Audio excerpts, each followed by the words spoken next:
Hello viewers. आप देख रहे हैं हमारा channel garden diaries by Ahmad Farid. और आज का जो हमारा एपिसोड है वो थोड़ा क्रिटिकल एपिसोड होने वाला है। उसकी रीज़न ये है कि ये मेरे पास एक बड़ा खूबसूरत लिली प्लांट पड़ा हुआ है। लिलियम भी इसको कहते हैं, ईस्टर लिली भी कहते हैं। इसके ऊपर बड़े खूबसूरत बड़े बड़े फूल खिलते हैं पिंक कलर के। वाइट कलर में भी ये होता है, पिंक में भी होता है, और भी इसमें कई सारे कलर हैं। मेरे पास ये पिछले 3 साल से है और इसमें जो है वो बड़े बड़े पिंक कलर के फूल निकलते हैं। पिछले साल ये प्लांट थोड़ा छोटा था तो इसको एक ही फूल निकला था। इसका जो ग्रोइंग पैटर्न है वो ये है कि इसके जो बल्ब होते हैं वो ग्रो करते हैं और अर्ली स्प्रिंग के अंदर हम उसको लगाते हैं और फिर उसके बाद ये ग्रो करता है, पौधा बड़ा हो जाता है और समर में मई के महीने में इसके इस तरह के इसके ऊपर बर्ड निकलते हैं और फिर इसके फूल खिलते हैं। तो फूल जो इसका जब खिल जाता है तो वो लॉन्ग लास्टिंग होता है। वो कम से कम हफ्ता 10 दिन तक वो फूल जो है वो इसके ऊपर इंटैक्ट रहता है और बड़ा अच्छा खूबसूरत फूल होता है। अभी इसके साथ प्रॉब्लम ये हुआ कि मैंने इसको कभी भी इस पॉट में से बाहर नहीं निकाला था। तो ये 3 साल से इसी पॉट में खुद ही इसका बल्ब जो है वो जब इसका टाइम कंप्लीट हो जाता है तो वो अपनी एनर्जी वापस बल्ब में स्टोर कर लेता है और इसी तरह फिर इसको ड्राई मैं रखता हूँ, छाँव में रख देता हूँ, तो वो बल्ब इसका सेव रहता है। और जब इसका मौसम आता है दोबारा से जनवरी फरवरी में, तो फिर दोबारा से ये इसी पॉट के अंदर से ग्रो करना शुरू कर देता है। इस साल अभी इसको मैंने देखा तो ये देखें, जैसे आप नीचे देख सकते हैं, तो इसके पत्ते भी जो हैं वो ब्राउन होना शुरू हो गए हैं, कमज़ोर है, और इसके जो स्टेम है वो भी कमज़ोर हैं और ये सूख भी रहा था। तो मुझे समझ में नहीं आया कि इसके साथ हुआ क्या है। तो इसकी साइड दूसरी तरफ थी, तो मैंने जब देखा तो इसके ये देखें, जैसे आप देख सकते हैं अभी इसके पॉट जो है, इसके पॉट के अंदर होल हुआ है। इस होल ने से प्रॉब्लम ये हुआ कि ना इसके अंदर पानी ठहरता है और जो इसके जो एक्टिव इंग्रेडिएंट्स हैं, न्यूट्रिएंट्स हैं, वो भी सारे इसके रास्ते से बाहर निकल गए हैं और इसकी वजह से ये पौधा जो है ये अपनी सर्वाइवल के लिए कोशिश कर रहा है। अब लिलियम को रिपोर्ट करने के लिए जो ये वाला टाइम है, ये बड़ा क्रिटिकल टाइम है। इस टाइम के ऊपर पौधे को, किसी को भी, जब वो फ्लावरिंग के ऊपर आ चुका हो, खास तौर पे आपको रिपोर्ट नहीं करना चाहिए। लेकिन हमारे लिए ये इनएविटेबल इसलिए हो गया कि अब हमारे पास कोई और ऑप्शन नहीं है कि हम इसके जो इसका जो प्लांट है इसको हम रिपोर्ट करें और इस पॉट को जो है वो हम नया पॉट लगाएं। तो नया पॉट तो मेरे पास है, मैंने अरेंज किया हुआ है इसके लिए दूसरा पॉट। ये देखें, ये पॉट तो यहाँ पे पड़ा हुआ है और इससे थोड़ा सा बड़ा पॉट लिया है ताकि इसको हम इसके अंदर लगा सकें, जिसमें इसके साथ इसकी हम फर्दर फीड भी डालें, कोई इसको खाद वगैरह डालें जिससे ये ग्रो करे और अगले 2-3 साल जो है वो इसी के अंदर ये सर्वाइव कर ले। अभी यहाँ पे इसको काटने के लिए, अभी देखिए, हम इसको किसी भी कोई तरीका मुझे समझ में नहीं आ रहा कि हम इसको किस तरीके से जो है वो इसको पॉट से बाहर निकालें। अगर इसको उल्टा करके हम टैप करते हैं तो चांसेस हैं कि ये बड़ा नाजुक सा इसका स्टेम होता है, तो ये कहीं टूट ना जाए। तो अभी फिलहाल जो मेरी समझ में चीज़ आई है वो यही आई है कि इसको कटर जो है उसकी मदद से हम एक साइड से इसको काटने की कोशिश करेंगे और ख़ास तौर पे जहाँ से इसका होल है, तो मैं कोशिश करता हूँ कि हम इसको इसी साइड से काटें। तो इसको काट के तो हम इसको आहिस्ता आहिस्ता निकालने की कोशिश करेंगे। मैंने इसी वजह से इस पॉट को ज़्यादा पानी भी नहीं दिया ताकि ये जो है वो कहीं मिट्टी इसकी नरम ना रह जाए और नरम मिट्टी रहने की वजह से ये डैमेज ना हो।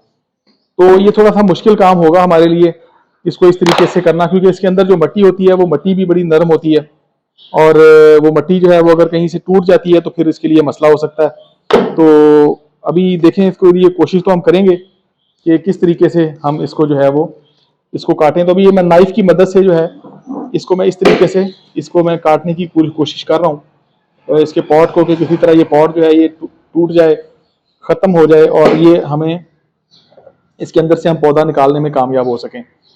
तो ये देखें, लेकिन ये अभी भी ब्रेक नहीं हो रहा, तो इसको हमें पीसेस में छोटा छोटा करके काटना पड़ेगा। बताने का मकसद सिर्फ ये है कि कभी इस तरह की अगर सिचुएशन बन जाए और आपको अपने जो कीमती पौधे होते हैं उनको इस तरीके से बचाना पड़े और आपके लिए उसकी रिपोर्टिंग इनएविटेबल हो जाए और कोई और चारा ना बचे, तो फिर आप उसको इस तरीके से जो है वो इसको पॉट को ब्रेक करें। कोशिश ये करें कि किसी भी तरह से इसकी जो अंदर मिट्टी है उसको बचाया जा सके। अब इस स्टेज के ऊपर रिस्की है ये काम, क्योंकि अगर इसकी जड़ों को कोई भी डैमेज हो जाता है या इसकी जड़ें जो हैं उनको कोई एयर लग जाती है, कोई हवा लग जाती है, तो चांसेस हैं कि ये फ्लावर करने से पहले ही जो है ना ये मुरझा जाए और ये मर जाए। तो अभी ये देखें, इस तरीके से इसको मैं थोड़ा थोड़ा करके इसको मैं ब्रेक कर रहा हूँ। अभी मैं इसको सारे को ब्रेक कर लूँ एक दफ़ा, क्योंकि ये फिर वीडियो लंबी हो जाएगी। तो इसको मैं ब्रेक करने के बाद, इसको निकालने के बाद मैं फिर आपसे दोबारा मिलता हूँ, फिर हम इसे नए पॉट के अंदर शिफ्ट करेंगे, तो वो प्रोसेस मैं आपको दिखाता हूँ। तो ये फाइनली इसका पॉट मैंने ब्रेक कर दिया है, तोड़ दिया सारा। काफ़ी इसमें ज़्यादा वक्त लगा है क्योंकि मैंने बहुत एहतियात से इसको आहिस्ता आहिस्ता इसको मैंने तोड़ने की कोशिश की है। तो अभी जो है वो ये अभी तक तो ये बच गया है। इसका जो मिट्टी है ये देखें, इसकी जड़ें इसके अंदर हैं, बहुत सॉफ्ट सी नरम सी मिट्टी होती है। बल्ब जब भी आप लगाएं, किसी भी चीज़ का बल्ब हो, तो उसको इसी तरीके से बहुत नरम जो मिट्टी होती है उसके अंदर इसको लगाया जाता है।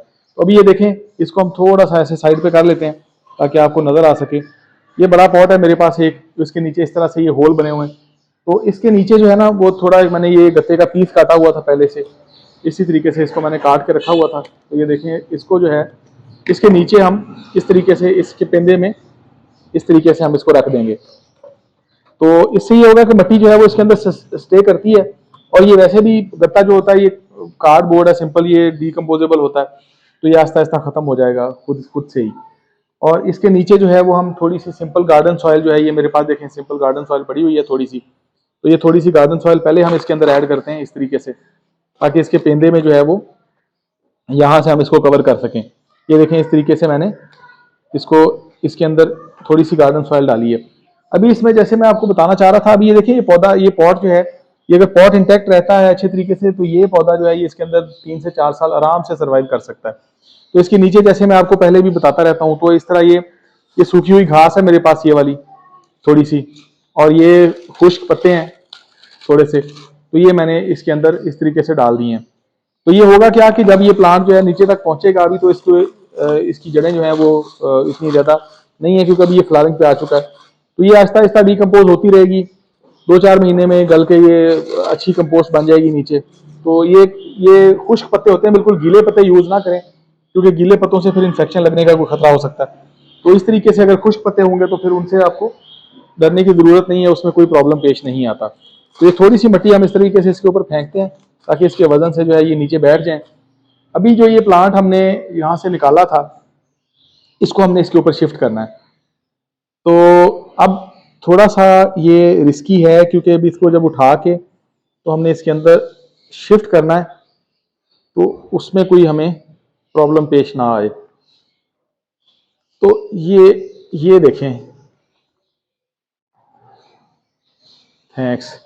तो ये देखें, फाइनली हम इसको शिफ्ट कर चुके हैं इसके अंदर, और ये जैसे था पॉट में लगा हुआ एज इट इज हम इसको शिफ्ट कर चुके हैं। तो अभी इसके अंदर जो है ना, ये मेरे पास ये देखिए पत्तों की कंपोस्ट पड़ी है, पत्तों की, और पत्तों की जो कंपोस्ट है इसके अंदर मैंने इस तरीके से, आप ये देखें, ये थोड़े से जो कोई भी ड्राई ग्रास हो जाए, पाइन लीव्स हो जाए, कुछ भी हो जाए, तो इस तरीके से मैंने कटर से काट के ना ये छोटे छोटे पीसेज जो हैं ये इसके अंदर डाले हुए थे। आप हस्क भी यूज कर सकते हैं, बहुत ज़्यादा बारीक हस्क नहीं होना चाहिए, इसी साइज में काटें इसको, ताकि उससे ही होगा कि जो सॉइल है वो उसकी ड्रेनेज सिस्टम जो है वो बेहतर रहता है, और ये स्लोली फिर ये डिकम्पोज भी होती है यही चीज़ें, और इसके अंदर से जो है वो इसको न्यूट्रिएंट्स भी मिल जाते हैं इसी डिकम्पोजिशन के साथ। और इमीडिएट इसका जो इफेक्ट होता है वो ये होता है कि इसकी जो वाटर ड्रेनेज का सिस्टम है वो बेहतर रहता है। इन पौधों को थोड़ा सा पानी चाहिए होता है, इसके अंदर पानी खड़ा नहीं होना चाहिए। इसके अंदर अभी ये बाकी वाली जो हमारी गार्डन सॉइल थी उसको हम इसी के अंदर मिक्स कर लेंगे, इसी बड़े पॉट के अंदर। और ये देखें, ये सारा पत्ते भी जो थे सूखे हुए, ये भी सारे कंपोस्ट भी और ये मिट्टी भी, इन सब को हमने इस तरीके से मिक्स कर लिया। और यही जो मिक्स हमारे पास सॉइल, ये बड़ा रिच फर्टाइल सॉइल हमने इसके लिए रेडी की है, जो कि यकीनन ये भी खुश होगा। थोड़े दिन इसको जो न्यूट्रिएंट्स मिलेंगे तो इसके फूल बच जाएंगे, और अभी फूल इसके खिलने में कुछ दिन बाकी हैं। पॉट जो है मैंने जानबूझ के थोड़ा सा बड़ा लिया था, ताकि इसकी जो है फर्दर इसके अंदर कुछ अर्सा स्टे करना है, तो हमें बार बार जो पॉट तब्दील करने की ज़रूरत पेश ना आए। इस तरीके से इसके अंदर ये मैं मिट्टी डालता जा रहा हूँ जो भी हमने पॉट रेडी की थी, और इसको थोड़ा थोड़ा इस तरीके से, ताकि इसके अंदर जो है वो कोई गैप ना बचे और गैप इसका कवर होता जाए। तो सारी साइडों से इसके अंदर मैंने इसी तरीके से इसमें मिट्टी डालनी है, ये वाली जो ये हमने कंपोस्ट और मिट्टी मिक्स करके बनाई थी। तो ये पत्तों की कंपोस्ट है, याद रखिएगा, पत्तों की कंपोस्ट यूज़ करें। दूसरी कंपोस्ट जो होती है वो बल्ब्स के लिए ज़्यादा अच्छी नहीं होती। तो ये देखिए, ये माशाल्लाह हमारा जो पॉट है ये बड़ा सक्सेसफुली इसका प्रोसेस रिपोर्टिंग का कंप्लीट हो चुका है। इसके कुछ जो ड्राई लीव्स हैं यहाँ से, ये मैंने यहाँ से निकाल दिए हैं, और अभी मुझे उम्मीद है कि ये बच जाएगा और ये अच्छा जो ग्रो कर लेगा। और इसमें एक ये देखें, ये इसका कमज़ोर सा तना, ये भी फूल निकालने की कोशिश कर रहा था, तो अभी इसको थोड़ी सी फीड मिल जाएगी तो ये भी हो सकता है कि फूल निकाल ले। ये वाला काम अगर कोई 15-20 दिन पहले हो जाता तो बहुत अच्छा था, लेकिन वक्त नहीं मिल सका और पता नहीं चल सका, क्योंकि इसका मुंह दूसरी तरफ था, तो पता नहीं चल सका कि इसके अंदर पॉट के अंदर होल हो चुका है, जिसकी वजह से ये कमज़ोर हो रहा है। हालांकि इसको खाद भी दी थी और सब कुछ इसके साथ किया था। तो यहाँ पे थोड़ा सा इसके ऊपर हमने इसी न्यूट्रिशन के साथ हमने थोड़ा सा, ये एनपीके है मेरे पास 20-20-20 एनपीके है। तो ये पूरे प्लांट, इस पूरे प्लांट के लिए जो है ये तकरीबन आधे से थोड़ा सा ज़्यादा टीस्पून जो है वो हमने इसके ऊपर यहाँ पे हमने छिड़क देनी है। और इसके बाद हम फाइनली फिर इसको पानी दे देंगे। तो इसको हम इसी तरह से सॉइल के अंदर मिक्स कर देंगे, इस एनपीके को इस तरीके से थोड़ी थोड़ी फैला के। तो पानी के साथ ये खुद ही नीचे जाती रहेगी। ये फ्लो रिलीजिंग फर्टिलाइजर होती है, तो इसलिए इसके साथ कोई डरने की जरूरत नहीं होती कि इमीडिएटली पौधे को कोई नुकसान पहुंचा सके। अभी इसको जो है ना, अब देखें कि इसके जो तने हैं ये कमजोर हैं थोड़े स्टेम, तो इसको बांधने की भी जरूरत होती है। तो ये मेरे पास कुछ मैंने बैम्बू स्टिक्स जो हैं वो अरेंज की हुई थी इसके लिए।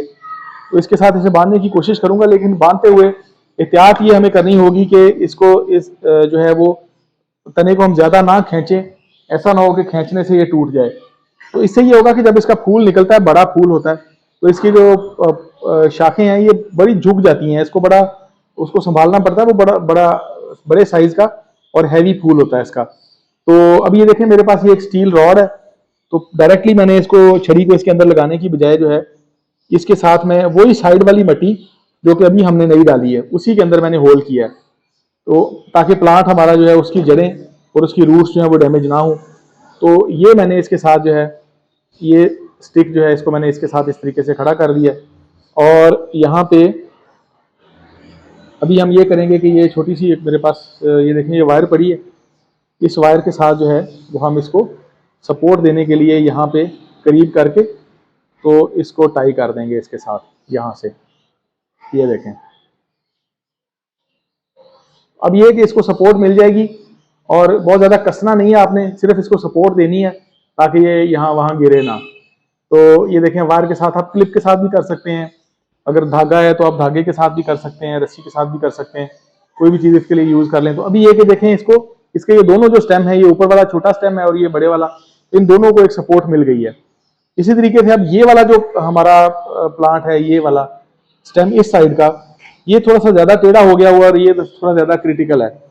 तो इसके साथ भी जो है वो हम यही करेंगे कि इसको ज्यादा छेड़ेंगे नहीं, इसके अंदर मट्टी के अंदर हम होल कर लेंगे। और इसी तरीके से ये जो बड़ी स्टिक है दूसरी वाली बैम्बू स्टिक, ये भी हम इसके साथ इसी तरीके से लगाएंगे और इसको नीचे से दबा देंगे ताकि ये हिले ना। और इसको भी जो है वो हम इसी तरीके से बांधने की कोशिश करेंगे ताकि इसको कुछ ना कुछ सपोर्ट जो है वो हम दे सकें। तो अब इसे मैं ज़्यादा खींच नहीं रहा, इसको ये जो इसकी अपना बैंड है, नॉर्मल बैंड है, उसको मैं ज़्यादा डिस्टर्ब नहीं कर रहा। अब मैं सिर्फ ये कर रहा हूँ कि इसको जहाँ से ये इसके साथ इजीली अटैच हो सकता है, यहाँ से ये देखें इस पॉइंट से, तो यहाँ से मैंने इसको इसके साथ टाई कर दिया ताकि इसको थोड़ी इसकी वजह से सपोर्ट जो है वो मिलती रहे। तो ये देखें यहाँ से इसको टाई करके तो ये भी मैंने इसको वायर के साथ इस तरीके से बांध दिया ताकि ये दूसरी साइड पे गिरे ना। और अभी हम देखते हैं ऊपर भी अगर इसका कोई पॉइंट जो है वो जो इसकी शेप को ख़राब भी ना करे, वो भी अगर हमें मिल सकता है तो वहाँ से भी हम इसको सपोर्ट देने की कोशिश करते हैं। तो ये देखें एक एक पॉइंट हमारे पास ये बन रहा है जो इसका नेचुरल बैंड जो है उसी के साथ आ रहा है ताकि ये इसमें कोई प्रॉब्लम क्रिएट ना हो। तो यहाँ पे भी हम देखें ये वायर है, इसका पीस थोड़ा ज़्यादा बड़ा है तो इसको मैं थोड़ा काट के छोटा कर लेता हूँ। तो इसको भी जो है वो इसी तरीके से यहाँ से पकड़ के तो ये हमने इसके साथ इसी तरीके से टाई कर दिया। अब ये कि देखें इसको काफ़ी हद तक जो है ना वो सपोर्ट मिल गई है और ये बड़ा इसका वेल इन टाइम एक रेस्क्यू था आज की एक्सरसाइज जो है तो जो हमने इसके साथ की है। तो उम्मीद है कि अब इस ये बच जाएगा और अभी इसके साथ जब इसकी फ्लावरिंग होगी तो रीपॉटिंग इसकी कंप्लीट हो चुकी है। और मैं इसको जो है ना इसके बावजूद भी अभी चूँकि हमने इसको ट्रांसप्लांट किया है, आल्दो कि हमने इसके जो नीचे मट्टी थी उसको हमने डैमेज नहीं होने दिया इसके एक्चुअल पॉट को, लेकिन फिर भी इसको मैं 2 दिन के लिए छाँव में रखूँगा ताकि इसको कोई ट्रांसप्लांट शॉक अगर आता भी है तो वो धूप में इशू ना बने इसको।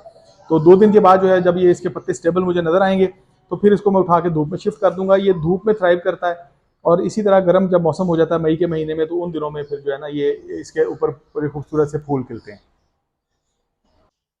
तो ये देखिए ये हमने इसको मुख्तलिफ 2-3 जगहों से हमने इसको अच्छे तरीके से इसको टाई कर दिया है। अब इसे अच्छी प्रॉपर सपोर्ट भी मिल चुकी है और इसकी रीपॉटिंग भी कंप्लीट हो चुकी है। तो उम्मीद है व्यूवर्स आपको आज का हमारा ये क्रिटिकल रीपॉटिंग का जो एक वीडियो है वो आपको पसंद आया होगा। कुछ दिनों में इसके फूल खिलेंगे। जब इसके फूल खिलेंगे तो वो भी बड़े खूबसूरत होते हैं, तो उसकी एक नई वीडियो जो है वो फिर मैं आप लोगों के साथ शेयर करूंगा। तो अभी देखिए हमने इसे 2-3 जगह से सपोर्ट दे दी है और इसकी जो रिपोर्टिंग है वो भी कंप्लीट हो चुकी है हमारी तरफ से। तो अगर कभी आपका प्लांट जो है कोई इस तरह का ऐसा प्लांट हो जो बड़ा नाजुक प्लांट होता है और उसमें आपको रिपोर्टिंग करनी पड़ जाए कि जो जो जिस रिपोर्टिंग के बगैर गुजारा नहीं है और मुश्किल हो जाती है फिर प्लांट को बचाना, तो ऐसी सूरत में फिर आपको जो मैंने तरीका समझाया है इसी तरीके से, इसी पैटर्न से थोड़ा पेशेंस के साथ, थोड़ी एहतियात के साथ आप थोड़ी मेहनत ज़्यादा करें और उसको इस तरीके से रिपोर्ट कर लें ताकि आपका कीमती प्लांट जो है वो बच सके। तो उम्मीद है आपको हमारा आज का एपिसोड जो है ये क्रिटिकल प्लांट रिपोर्टिंग का ये आपको पसंद आया होगा। हमारे चैनल को लाइक और सब्सक्राइब करें और हमारे हमारे चैनल के ऊपर विजिट करते रहा कीजिए। तो बहुत शुक्रिया व्यूवर्स, अपना ख्याल रखिएगा।